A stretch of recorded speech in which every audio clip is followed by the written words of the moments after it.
Hi friends, welcome back to my channel.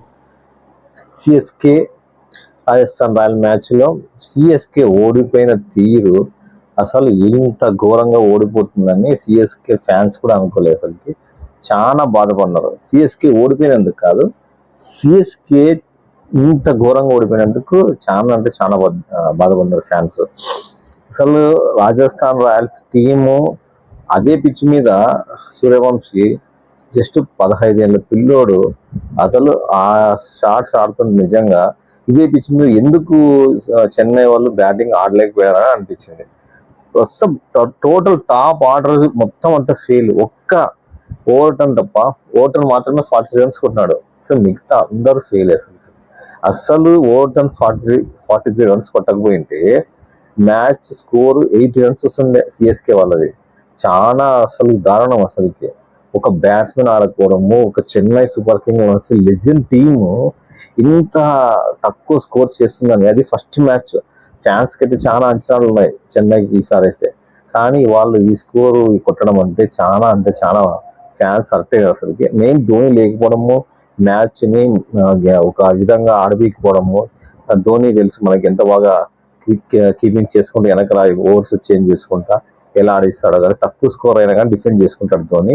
కానీ నిన్న జరిగిన మ్యాచ్లో సిఎస్కే అయితే బౌలింగ్, బ్యాటింగ్ ప్రతి దాంట్లో ఫెయిల్ అయిపోయింది.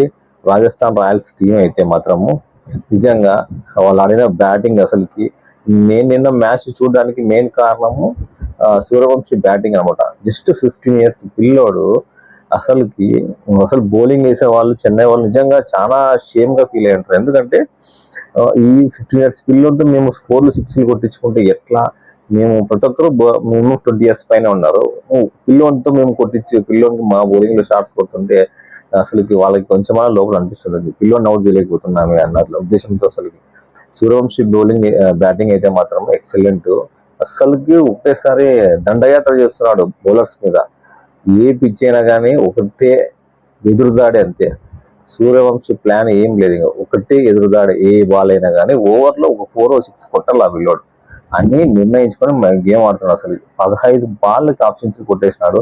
మ్యాచ్ అయితే అక్కడే చేతులు ఎత్తేసింది చెన్నై. అసలు 127 స్కోరు డిఫెండ్ చేసుకోవడం చాలా కష్టము.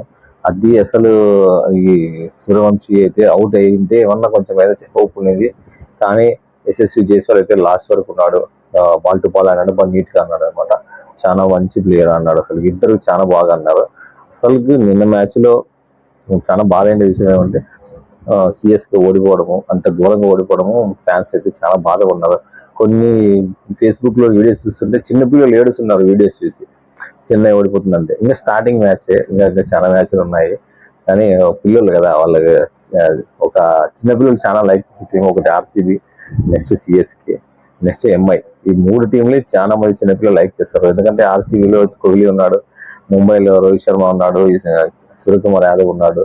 సో మళ్ళీ సిఎస్కేకి వస్తే ధోని ఉన్నాడు. సో ఇందుకే చిన్నపిల్లలు చాలా లైక్ చేస్తారు. ఈ టీమ్స్ని ఎవరైనా కానీ చిన్నపిల్లలు చాలా లైక్ చేస్తారు అనమాట. వాళ్ళు ఓడిపోతే వాళ్ళకి కొంచెం బాధ అనిపిస్తుంది. కానీ నిన్న మ్యాచ్ మాత్రం సిఎస్కే అయితే ఒక మర్చిపోలేని రోజు. సో నెక్స్ట్ మ్యాచ్లో సిఎస్కే బాగా ఆడాలని చూద్దాము. ఎందుకంటే టీం కొత్తది, యంగ్స్టర్స్ చాలా మంది ఉన్నారు.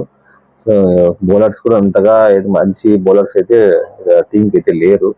చూద్దాం నెక్స్ట్ మ్యాచెస్లో ఇప్పుడు ఉండే ప్లేయర్స్ ఇంకా కొంచెం బాగా ఆడతారని. ఎందుకంటే ఫస్ట్ మ్యాచ్ కాబట్టి ఎవరు మేము అనేయట్లేదు. ఆ టీం కూడా, మేనేజ్మెంట్ కూడా నెక్స్ట్ మ్యాచ్కి చేంజెస్ చేయకపోవచ్చు. నెక్స్ట్ మ్యాచ్ చూద్దాం చెన్నై వాళ్ళు ఎలా ఆడతారో. బాయ్ ఫ్రెండ్స్, ప్లీజ్ నా ఛానల్ని సబ్స్క్రైబ్ చేయండి. బాయ్, జై హింద్.